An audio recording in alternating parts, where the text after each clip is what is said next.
My brand of anxiety rotates around what other people think of me, or at least what I believe other people might think of me.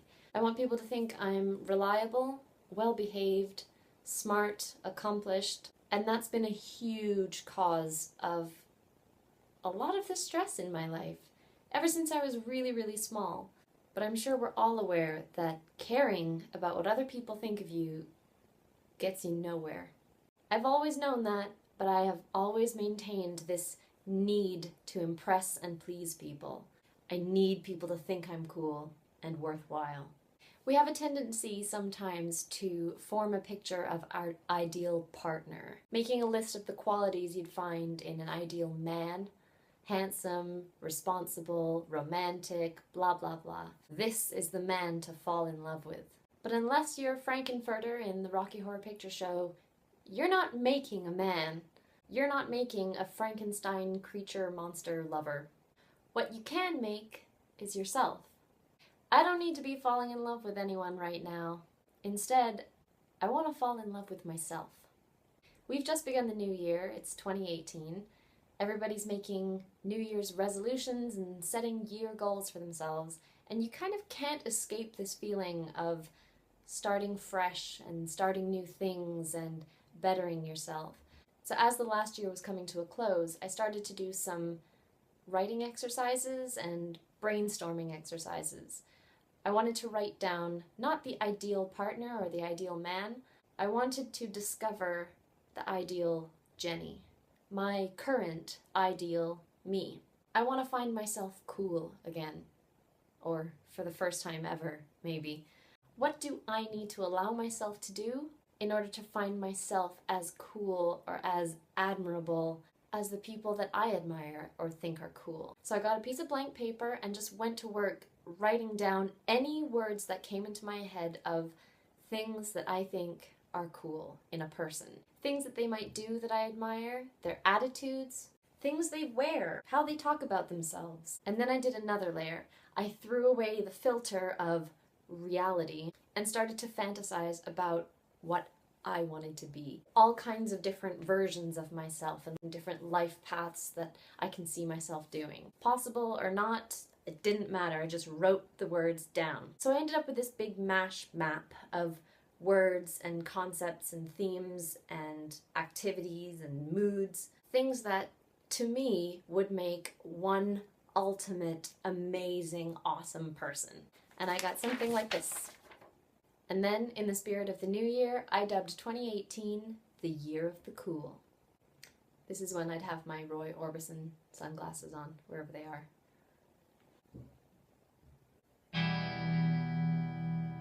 This is the year that I become cool. One of the first concepts I wrote down was self-reliant. I want to be in charge of myself. I don't want to need anyone else for anything. Yeah, that's a little bit of a fantastical idea. I mean, we all need a little help now and then.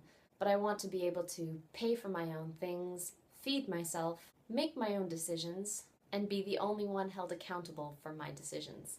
I want to be a person who takes care of my body. There are a lot of things I want to do with this body, and it's going to need some looking after.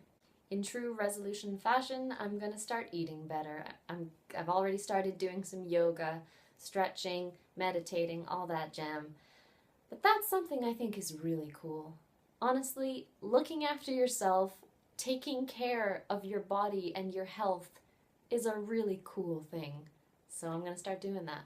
But I want to do things with my body. I want to be dancing like I have done in the past. Ultimate Jenny is a performer and a showgirl. I'm going to take some aerials classes at a place in town. Aerial silks, aerial hoop. I remember being about 8 or 9 and seeing Cirque du Soleil's Quidam on CBC. And I went to my room, pulled out my Barbies, put on Ace of Base Happy Nation album, and I tied string around my Barbie's waists and hung them suspended from the ceiling. And they were my little acrobat things and aerial movement circus people. Somehow I had this idea that you weren't allowed to do cool circus stuff unless at your inception you were allotted this role as circus person performer. But that's so not the case. There are acrobatics classes and flexibility classes and courses for people, ordinary people, to take. You can learn to do these things. You can gain skills in whatever you want. Somehow this is a new concept to me, and that's why I'm giving 2018 an alternative title as the Year of Skill Building. One of the other skills I want to learn is how to build stuff. Ultimate Jenny is a creator, not just creating performance pieces and videos and things. I want to do the hands-on, put things together, build up into a structure thing. I want to be a carpenter. I want to work with wood and put things together and make shelves and bookcases and chairs and stools and set pieces and a chaise longue. I never got these skills as a child. I wasn't in the garage with my dad drilling things. Instead, I was watching people like Amy Wynn Pastor on Trading Spaces, or because I'm Canadian, Mag Ruffman on Anything I Can Do, and those kinds of female-directed carpentry handy gal programs.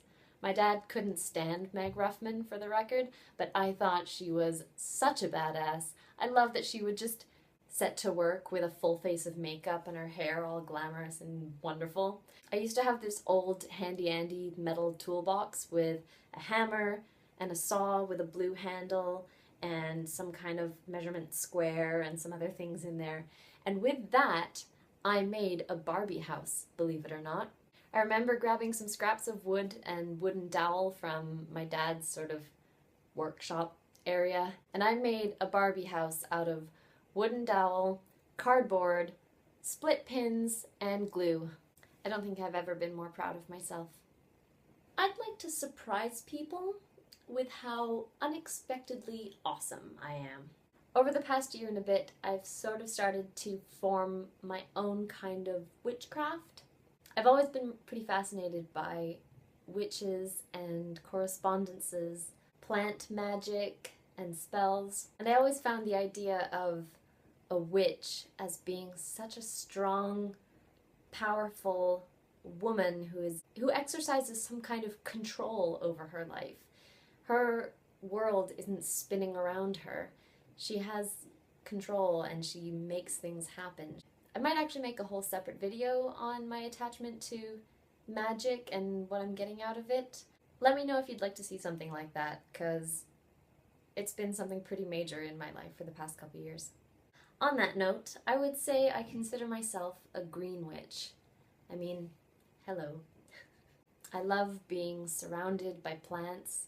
I want to work in a garden. I want to be surrounded by plants and greenery, and I just feel such a connection to flora and trees and leaves. Ultimate Jenny will be a gardener. She'll be a plant expert.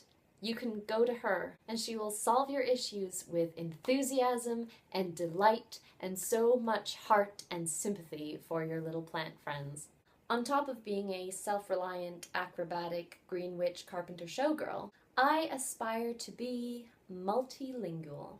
I remember when I was 12, I learned that Audrey Hepburn could speak 5 languages, and I thought that was one of the most amazing things for a person to be able to do. Currently, I can speak English most of the time, and I'm almost fluent in French, but I want to tack down some other languages. Just last week, I started taking a German course. Ich heiße Jenny, ich bin selten schon und immer traurig. I dabbled with Japanese a little bit in university, but I'll be honest, it didn't really stick very well. For now, I'm learning German, and I'm having a really great time. Ultimate Jenny has style. I don't mean being a fashionista. I've never really been that fashion forward. I've always really played it safe. I am desperate for my style to really reflect who I am inside. That's a song from Mulan. If you feel good in what you're wearing, then by all means, wear it. I had blue hair a couple of years ago, and the amount of confidence that I got out of that was alarming, really. And I really believe that that was just a part of me inside coming out and being on display. On my 25th birthday, I got my nose pierced, and I think that was the start of me starting to make decisions of how I look based on the way I wanted to look and what I thought was beautiful and cool. Similarly, tattoos. I have always wanted tattoos since I was really, really small. The only thing keeping me away from that really is just still this fear that other people will have opinions about me having a tattoo.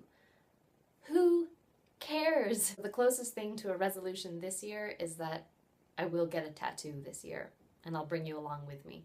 My last point, and probably the most important, ultimate Jenny, the coolest Jenny, the best version of myself, is taking care of her mental health. If you've been with me for a little while, you'll know that I suffer from depression and anxiety, as a lot of people do, and this has been going on for quite a number of years, and we are well past breaking point.